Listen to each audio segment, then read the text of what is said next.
Hey guys, Adam here, and this is going to be my first upload, and for the first upload, I'm going to do a review of a film. I'm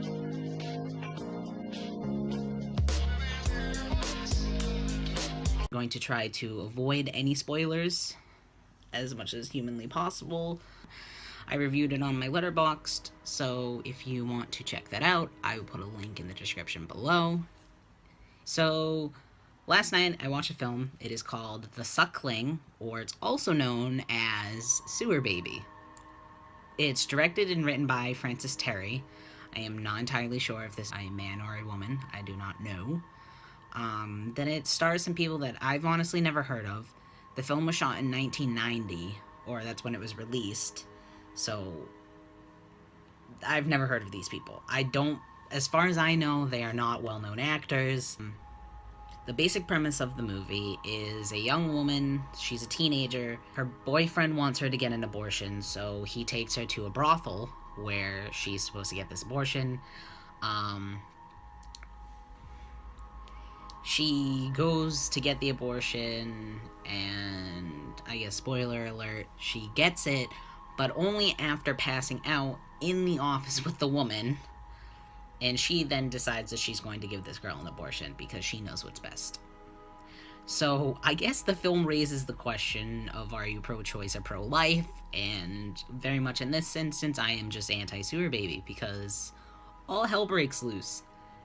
Throughout this entire film, the entire film is hell. I gave the film a 1.5 on my Letterboxd, and I did like it. And the reason I liked it is just because it was a fun film. It was very silly.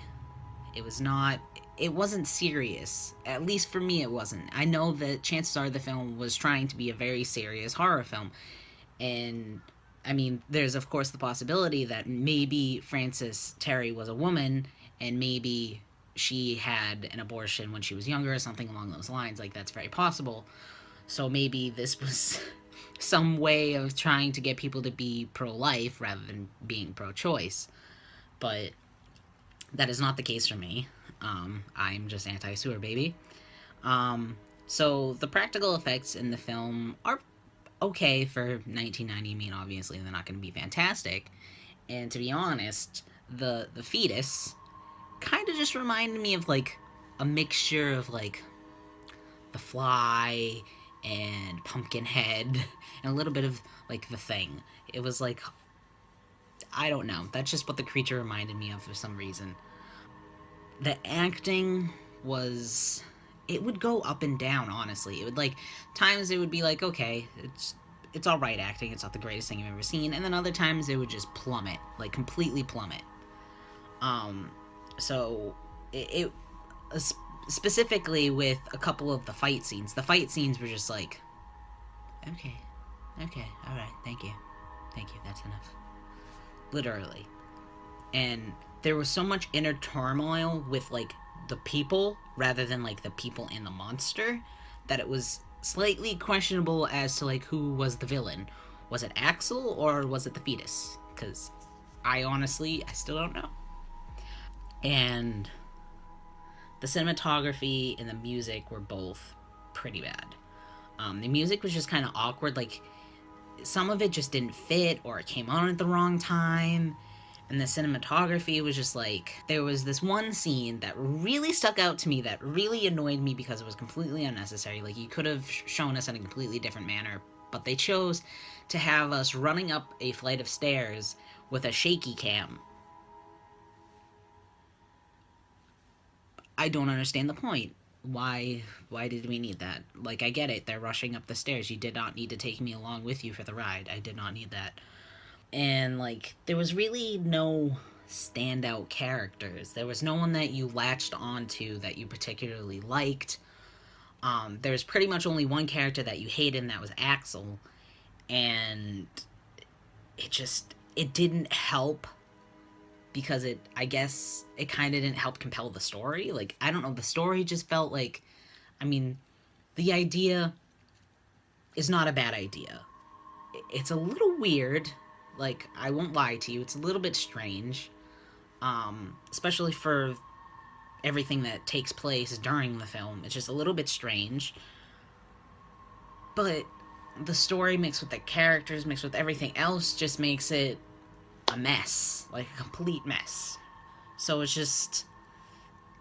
It's a bad film, but you like it anyways. Or if you like these types of films, like the strange, obscure, so bad it's good type of film. That's what this film is. It's so bad it's good. Despite its rating, I still very much enjoyed it. It was very over the top. There were a couple scenes where I actually laughed at the film because I was just like, what is going on? Just, especially the scene at the end with the young woman, which I won't spill the guts as to anything that happens, but just at the end of the film, if you've seen the film, I hope you know what I'm talking about. The end of the film was, originally the film has like a present day situation, then it goes back in time to what happened to the woman, and then it goes back. So like at the end of the flashback, that part literally made me laugh because I was just like, what the fuck is this? What is that? Why did you give me that? Like, that was where the practical effects should have been upped a little bit. And I'm pretty sure there was a scene with green screen that really made me chuckle. I don't know if it was green screen or if just, like, the cinematography was weird.